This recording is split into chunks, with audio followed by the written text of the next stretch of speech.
y nos encontramos con los radicales socialistas. Son unos progresistas de izquierda formados por lo que yo he llamado pequeños burgueses y profesionales liberales que se organizaron en torno a la figura de Ramón Cc, el que fue registrado de Ateca hasta 1933 y sería incluso ministro durante la República.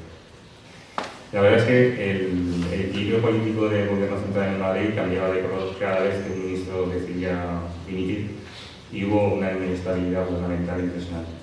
Cada vez que se modificaba el equilibrio de Madrid se cambiaban los gobernadores que intervenían directamente en los ayuntamientos. Así que hubo 3 gobiernos centrales en Madrid que influyeron en 3 consistorios municipales en Ateca. El primero, que se puede considerar el auténtico gobierno republicano socialista, de 1931 a 1933, coincidió en Ateca con el equilibrio muy bien avenido entre los socialistas y los radicales socialistas, y el peso del consistorio, en mi opinión, reposó sobre 3 personas: 2 socialistas, el alcalde Requena Dicho, y el teniente alcalde Agustín Ayerbe, y un radical socialista que era Antonio Álvarez.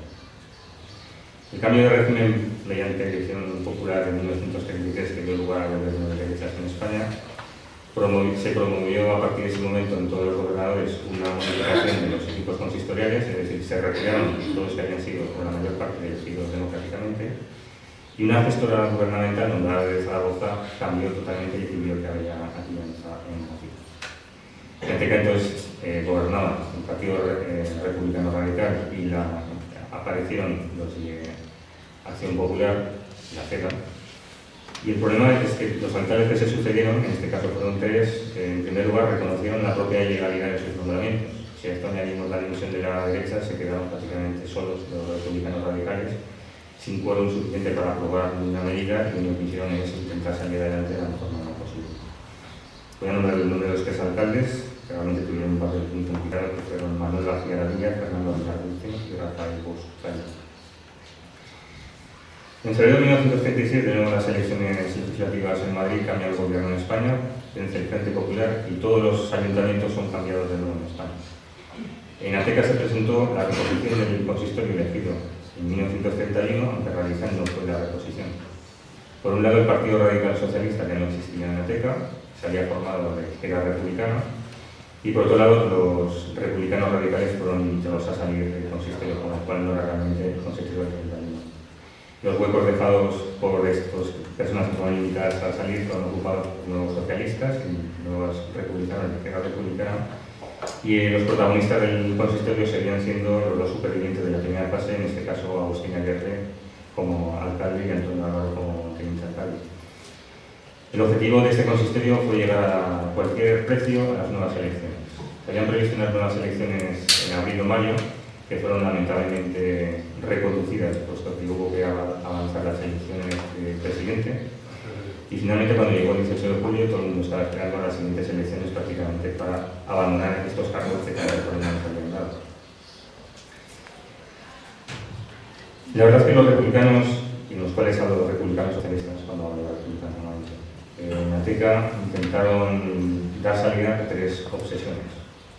Una fue la lucha contra el analfabetismo, y desde la semana siguiente de la elección popular de 1931, todos los concejales y el alcalde intentaron ya gestionar la construcción de un edificio escolar, que todavía sobrevive, es el edificio principal del Colegio Popular de la Piana, donde hemos estudiado muchísimo los atecanos.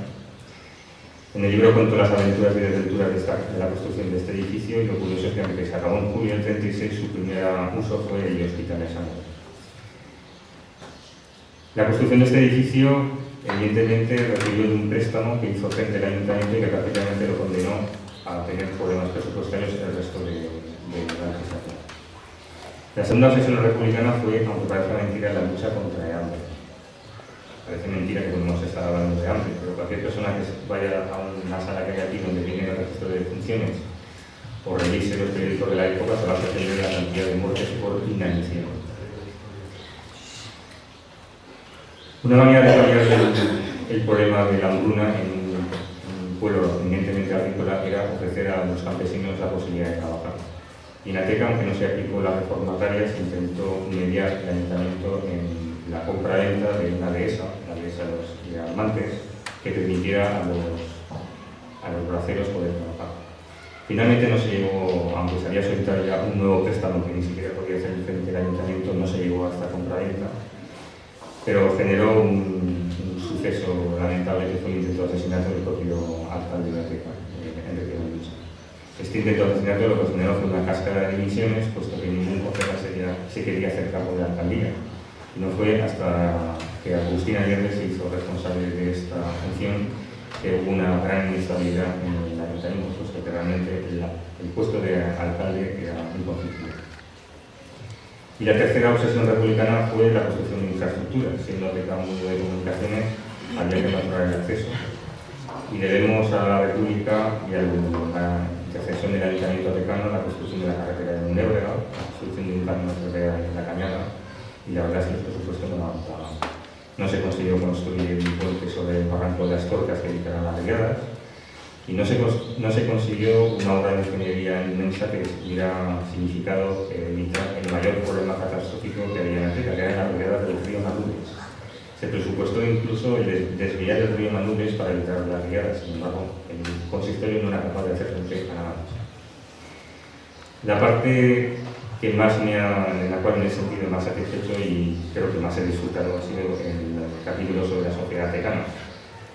Comprendéis que todos los atecanos nos encanta hablar de nuestro pueblo y sobre todo los atecanos de los atecanos. Hay un apartado sobre la intelectualidad de carácter atecano que espero que no siente mal a nadie, sobre todo ningún indígena ni nativo de allí, puesto que son propios atecanos que a veces nos critican a los propios atecanos. Y hay algo que los propios atecanos de la década de los 30 insisten muchísimo, es en el poder de los rumores.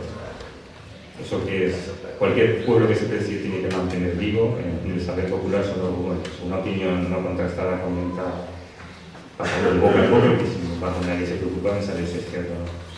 Pues encontraré las consecuencias de los rumores que circulaban por las calles de Ateca tuvieron en el ayuntamiento de Ateca, donde hubo realmente divisiones de concejales que a veces no eran admitidas, a veces sí, basadas simplemente en los rumores.